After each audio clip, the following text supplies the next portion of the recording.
Hello, everyone, and welcome to this week's episode of Recovery Talk. Yeah, I still don't have a better intro than that, unfortunately. It will come. Anyways, do you know what I had for breakfast today? I just ate. I had hot cross buns. I don't know what they put in to those pastries, but it's just so good. It's like buns, but it has a cross on it. I think it's like a British thing. I've never seen it in my home country, right? And I have it like hot with like a little butter, and it's so nice. I've been in the UK for years and I still discover new foods that I haven't really tried, and this was one of them. So how do that relate to today's episode? It doesn't, but I will find a way to relate it to today's episode. Essentially, any kind of like pastry was a major binge food for me during my eating disorder. As some of you might be aware, I had anorexia nervosa binge purge subtype, aka a nice mashup of like anorexia and bulimia. It's interesting because I think there is this like idea that there is a major separation between bulimia and anorexia, but actually very often they overlap. And also it's very common to develop bulimia after exclusively restricted anorexia, right? That you kind of change the eating disorder from one to another, right? And this does tie in a lot to what I'm speaking about today, which is the binge-restrict cycle. Oh dear, are many people stuck in this cycle? And I think partly to blame, except for biology, which I'll come back to more to later, partly to blame, I think at times, are treatment professionals, because they aren't aware of post-starvation hyperphagia, aka reactive hunger, aka extreme hunger. If you want to know a bit more about that before continuing listening, or maybe afterwards, check out my episode on extreme hunger. And also, I've done a lot of episodes about, binging, extreme hunger, reactive hunger, overeating, call it whatever. But anyhow, what you very often see is someone is experiencing, they're going through a period of restriction, right? It could be a brief period, it could be a prolonged period. And then what happens is that eventually what tends to happen is that a period of reactive hunger hits, right? And here's the thing. Unfortunately, some healthcare practitioners are not aware that this is a completely normal, healthy response to restriction. Instead, they start thinking, wow, looks like you're going from one eating disorder to another here. And here's the thing. If you're treating this reactive hunger, this binging, as a problem and that you try to compensate for, then yeah, that is very often what happens. And this is why a lot of people, for instance, would go from anorexia to bulimia, right? Because they're experiencing mainly restrictive eating disorder as in they're mainly restricting. Because a restrictive eating disorder can involve, binging, purging, exercise, all of these things. When I say restrictive eating disorder, I do not mean just restrictive anorexia, just like an FYI. Yeah, essentially they're experiencing, predominantly restriction, and then sooner or later, the reactive hunger kicks in, and then they react by compensating, right? And in this episode, I talk about binge restrict, but I want to say that when I say restrict, that can also include purging behaviors, even though it's quite an effective way, but still, I put it under that umbrella, right? Intent to compensate, right? Whether it's effective or not, that's a different discussion, but intent to compensate would be put under the restriction umbrella. So purging behaviors, plain old restriction, right? Which is the main thing I'm talking about here. But also things such as restricting by exercise, right? Over-exercise, to compensate for a binge, right? I know I've said this before, but I'll say it again. When I say binge, I do not refer to something, something bad, right? I use binge as a neutral word. I do not use it as like a loaded term, like binge is something like dangerous or wrong. I just use it as a description to mean a period of eating quite a substantial amount of food. Very often eating quite a substantial amount of food, feeling very, out of control, and almost like you're in like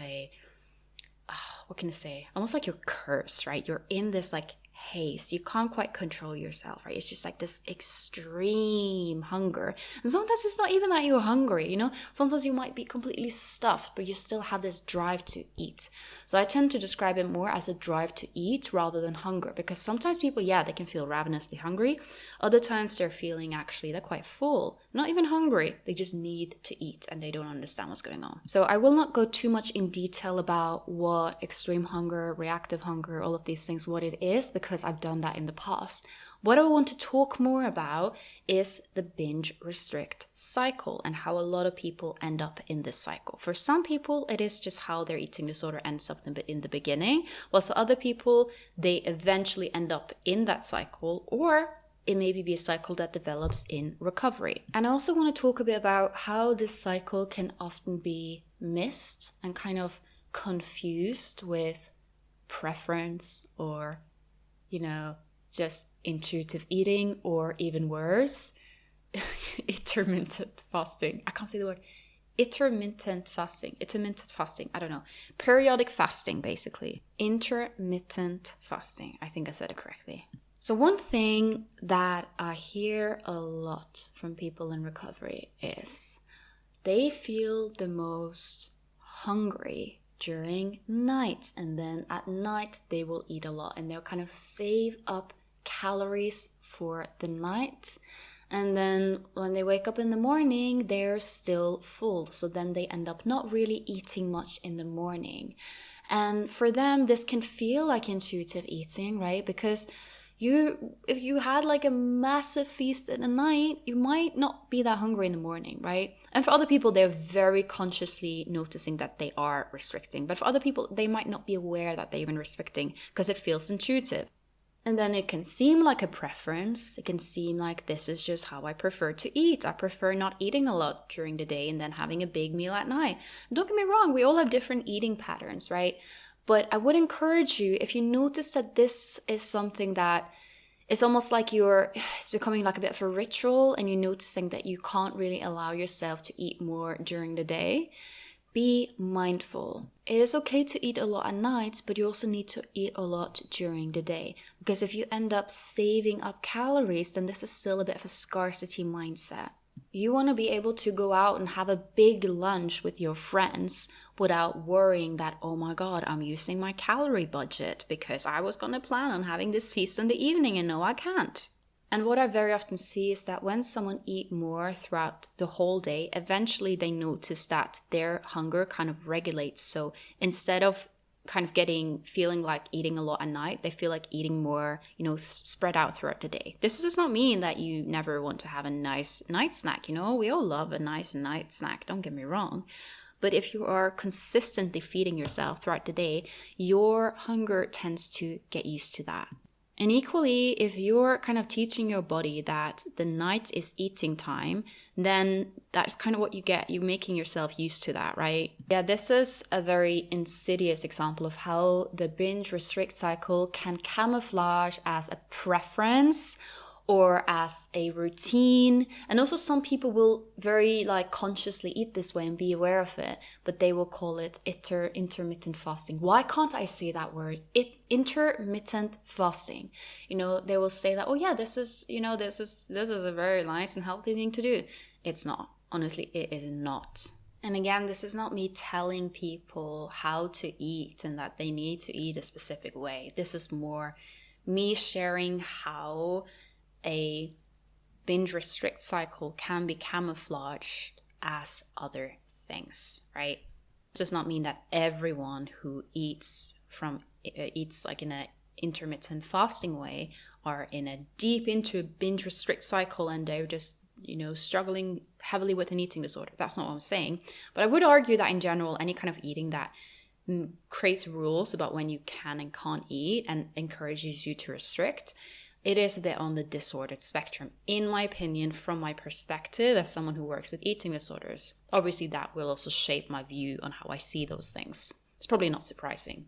And now let's talk a bit more about the very obvious form of binge restrict, which is essentially that you're someone who is heavily restricting, and then you have a binge, and then you restrict, and then you binge, and on it goes. It could be a permanent thing that you're either restricting or binging, or you might just have times when you binge and then you restrict as like a compensatory mechanism. So I think I spoke about this in the episode about bulimia recovery, but I'll repeat it once again. So the key to recovering from a binge restrict cycle, and again, this is not an opinion, this is based just on science and literally like hunger hormones, right?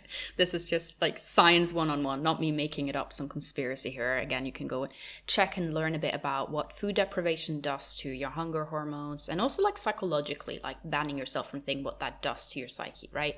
Anyway, spoken more about that in previous episodes. But anyway, so the big mistake that a lot of people do when they want to get out of a binge restrict cycle is that they target the binges as the problem that needs to be controlled rather than the restriction, right? And then they try to target the binges and then tell themselves, well, I just need to have more willpower and then I will stop binging, right? And I mean, if it was that easy, if that was an effective approach, then, I mean, you'll be recovered by now. You wouldn't be in a binge restrict cycle still. But that is not really what is happening. I don't think I've heard a single person say, oh, I was binging and then I just put on some self-control and it stopped. I just don't think I've heard that. This is where I also think sometimes some treatment professionals go wrong, because they will see the binging, and instead of seeing the binging as a completely normal response to restriction, which I've spoken about in several previous episodes, they see it as a problem that needs to be solved, and then fair enough, you want to solve the binge restrict cycle, right? But if you aggressively target the binging, this implies that the binging is something wrong, which can lead the person experiencing the binges to feel a lot of shame, which makes them feel, oh my God, I did something wrong. And then that makes the person feel like they need to compensate for this sinful behavior they're engaging in. So that's why, and I know this can seem counterproductive and maybe even a bit surprising, but this is just what I've seen work so many times, is actually give yourself permission to eat, including eating a lot of food. Yes, you will maybe go through a period where you are binging, but the key is you need to stop the restriction. This is so important. And I know this can be scary. I know you can thinking, yeah, but then I will just, if I stop the restriction and just let myself eat, I'm going to develop binge eating disorder, blah, blah, blah. But here's the thing, even in cases of actual classic non-restrictive binge eating disorder, please keep in mind, when I'm in this episode, I'm talking about the binge restrict cycle, right? But even in cases of non-restrictive binge eating disorder, restriction worsens it, right? Restriction worsens it. It's simple biology. If you are not eating sufficiently, then your body will literally, the way the body works is that it will make you hungry, make you food obsessed, and it will create more binging. It's so interesting because I read this study, right? It was a study on rats where they basically wanted to see if, like, is sugar as addictive as drugs? You know, I hear that a lot. That's been debunked, and absolute pseudoscience. It is not how it works, right?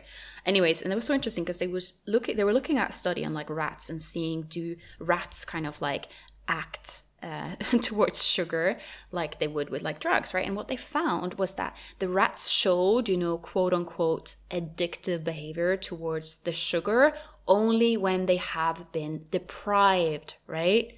So can you see this? And this is what I see time and time again. People will tell me, oh, I'm addicted to chocolate, right? And then I ask them, well, do you ban yourself from it? And then they're like, yeah. And then you see that the food they will act out of control around is the foods that they're trying to control. And could it be then that maybe the solution is not more control, but actually letting go of the control? Again, I know it seems counterproductive, like, oh, I'm just going to let myself binge uncontrollably. But here's the thing, restriction hasn't worked so far, right? And by instead on trying to prevent the binges, instead trying to prevent the restriction, which will then in turn, with time, prevent the binges. I let myself eat unrestricted. I never explicitly worked on stopping binging. And I was binging, you know, during my eating disorder, during my recovery. This was a major part of my eating disorder. I never did any work to stop the binging or like learn different coping mechanisms, any of that. For me, because it was reactive hunger, for me, actually targeting the restriction in time it actually made my binges go away, right? And I see this a lot with clients, and it's very, very interesting because I see sometimes with clients, right, especially when they're giving themselves unconditional permission to eat, and especially if they come from like a binge restrict cycle, binge over exercise, binge purge, whatsoever, they will tell me that if they do try to binge, almost like an old, kind of old, I guess, not coping mechanism, because I think that kind of implies that binging is a coping mechanism rather than an actual completely normal response to starvation, right? But it is normal to feel more urges to binge when you are, for instance, in a bad mood, because binging is something your body, through undernourishment, you have been programmed to find it very rewarding. In the same way that if you dehydrate yourself, getting a glass of cold water is going to be a lot more rewarding for your brain than if you're not dehydrated. But anyways, what I see time and time again, someone who has completely refed themselves, they notice that if they try and binge out of like old habit, they notice that it just doesn't hit the same way, right? It doesn't hit the same way. In the same way that, you're super dehydrated, you have a glass of ice cold water and it's so nice. But then when you have another glass, because you're kind of not so dehydrated anymore, it just doesn't hit the same way as the first one, right? And I think this is why some people can then be tempted to deprive themselves again so that they can get the hit, right? So for instance, in the water scenario example, maybe then the reaction, this is not something people do as far as I'm aware of, but just an example. Maybe I was like, oh, well, the second glass of water didn't hit the same because I was not as dehydrated. Let me go dehydrate myself so I can experience that hit again, right? And I think this is very often what happens with like in binge restrict patterns, right? It's that some people actually don't want to let go of that hit that the food is programmed to give them, right? But this is talking for those people who actually don't want this hit anymore. They want food to just be something that's nice, but not something that gives you a major like high. And I think very often people think that because food binging gives them a high, this is proof somehow that it is emotional eating, that it's a binge eating disorder whatsoever. But here's the thing, like I said again, and when you're undernourished, you are programmed to find it more rewarding. And as I mentioned, you can even see this in animals. This is something that is just so, it's such like a basic biological urge. It's how we have survived. Imagine if we didn't have this obsession with food and this urges to eat quite substantial, like quite large amounts after a period of famine. We would all have died, right? We would all have died. Imagine. So interesting, because I think for a person without an eating disorder who's looking out the outside, like, oh, if you are not eating a lot, then you are going to react by being more hungry. It's just such a logical thing. So logical. But the eating disorder, oh my God, it's so sinister. It will convince you that no. This is not the case for you. And this is the thing I always say, like I can sit here for another, 17 minutes. I can sit here for another 17 minutes and give you every study, explain all the biology of it, explain it in detail, and just be aware. It's not going to be enough to satisfy your eating disorder, right? So I want to tell you this, if you are stuck in a binge restrict cycle, be aware that focusing on actually letting go of the restriction and feeding yourself adequately throughout the day, it's going to feel very wrong. It's going to feel so wrong. And especially as, it's people often have this unrealistic expectation that, I can see I'm in a bit of a binge restrict cycle. I'm going to start eating more throughout the day. And then they expect after like one day, the binges will just be gone. But no, this is not really how it works. For some people it might go that fast. I don't know, but usually it takes some time. If you have been depriving yourself for some time and you give yourself unconditional permission to eat throughout the day, every day, it's going to take some time before your body is kind of trusting that there's going to be an adequate amount of food coming in. Because this is the thing, right? You deprive your body of food and then you give your body access to food. Then it's very natural that your body, when it is presented with food, it's like, well, it's now or never, right? And it gives you urges to eat large amounts. But if you're actually telling your body like, hey, food is available throughout the day, it's fine, then essentially your body's going to turn that down a bit, right? It's going to turn it down a notch. But don't expect this to happen overnight. You're not broken for going through a period where you just want to eat all day, every day for quite some time. It will pass. One thing that people very often ask me is, okay, so imagine I had a binge last night and now I woke up and I'm still full. What do I do? I'm trying to eat intuitively here. I don't feel like eating. And I mean, sometimes people might not eat out of guilt, but also other times people genuinely don't feel hungry the day after a binge, right? And here's the thing. You still need to eat. This is so important. Even if you're full, if your goal is to get out of the binge restrict cycle, it's absolutely crucial that you are still eating the day after or even the meal after a binge, regardless. Because as soon as you start engaging in these restrictive behaviors, that worsens the binging, right? It worsens the binging. And if it didn't, then why wouldn't you be out of this cycle yet? Why? So I believe that the traditional approach to binges is just completely, very often, like neglecting basic biology.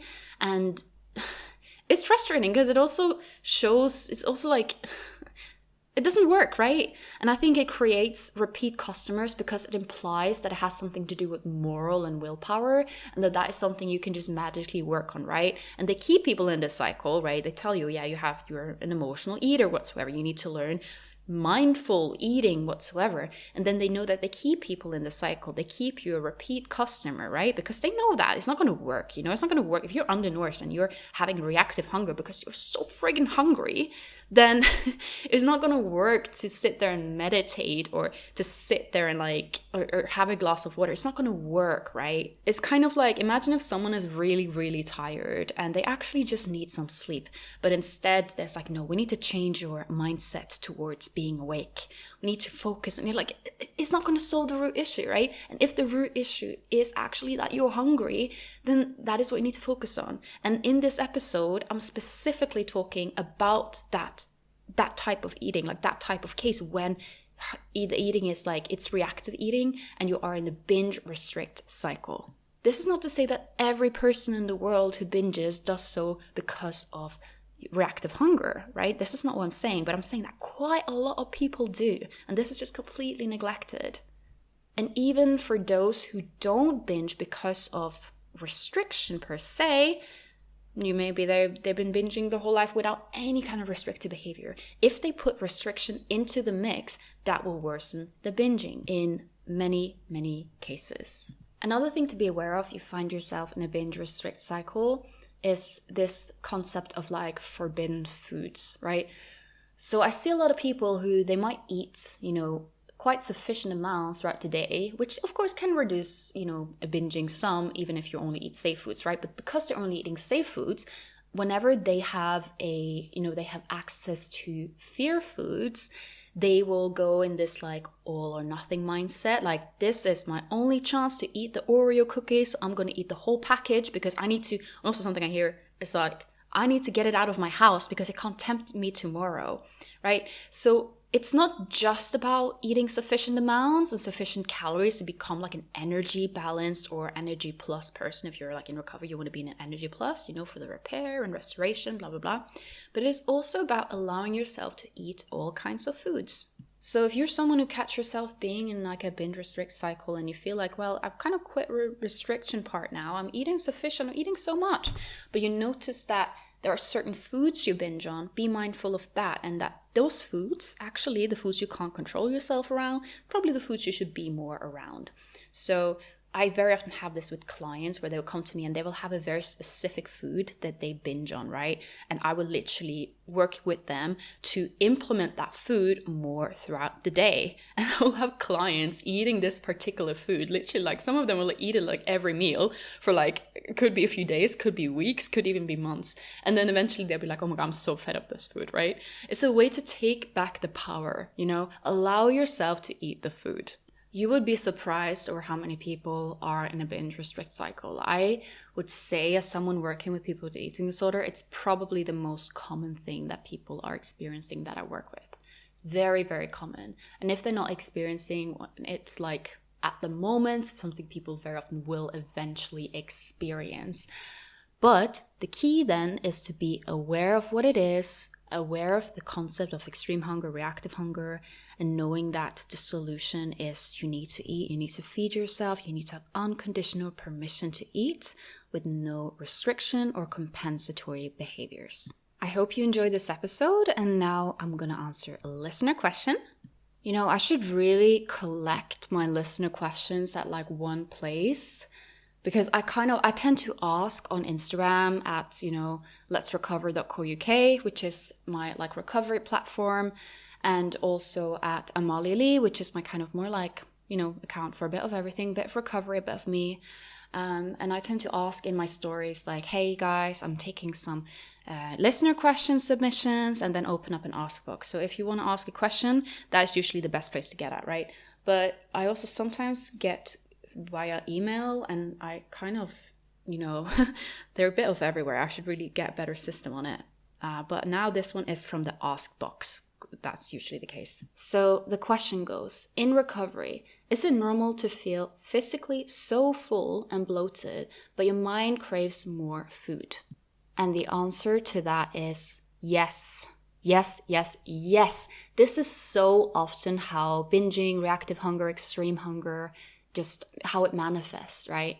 A lot of people think, and I know I mentioned this a little bit earlier, but I mention again, a lot of people think, extreme hunger, reactive hunger, all of these things, it has to be a physical hunger, but very often it manifests as a mental hunger. And this is actually very interesting because I talk to a lot of people with eating disorders that report that actually they don't really feel that like physically hungry during their eating disorder, but they're food obsessed, right? So this is actually a form of hunger. It's a mental hunger, and mental hunger is hunger too. And I know this can be really scary because, of course, the eating disorder will try and discredit your hunger as a reason why you should not eat. It'd be like, no, this is just in your head. You don't really need it, right? But you do need it. So I have done an episode previously about the fear of emotional eating, and also about like mental hunger, and this whole thing of noticing that you feel more like the hunger is in your head rather than in your body. And how, even though it feels like it's in your head, it's actually kind of in your body as well because you need the food, but it's more just like your body has kind of given up on sending you the growling stomach, right? It's kind of hasn't really worked so far. And very often, hunger will be a bit out of whack in recovery. And it's very normal that instead you just feel this like extreme urge to eat even though you're full. I would actually say that most people I talk to in recovery will experience this at one point or another in one way or another. For some people, it is just a food obsession. For other people, it is just this like drive to eat. And it is completely normal part of recovery. It will pass. And yeah, I'll recommend you to check out that previous episode if it's something that's concerning you, because in that episode, I go more in detail about exactly this. Mental hunger is valid. So yeah, I hope that helps. And I hope you guys enjoyed this episode. And yeah, if you got questions for the podcast and stuff, keep an eye on those ask box that keep popping up. And also, I know I've been a little bit like less active on social media lately. I mean, at least now when I'm recording it, because I'm pre-recording a few episodes. And I know I've kind of explained to you my health has not been great, and I have been very busy with work, uni, life, and running on a bit of limited supply. But I do really want to thank you guys for the nice messages and feedback you're giving me on this podcast.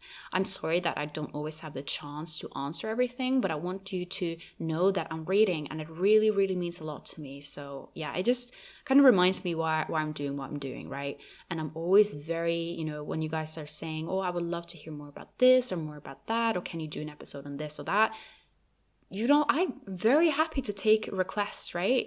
Hearing what you guys want to know more about, it's amazing. As long as you understand that I get a lot of requests and I can't pick everything, right? As long as you understand that, give me requests, anything you haven't heard about in this podcast yet that you want me to dig more into, let me know. And also if you got any feedback, maybe there's something you feel like I could do differently, maybe something that could be better. You could also let me know. In a nice way, hopefully. So yeah, guys, I hope you enjoyed this episode, and I look forward to seeing you guys next week.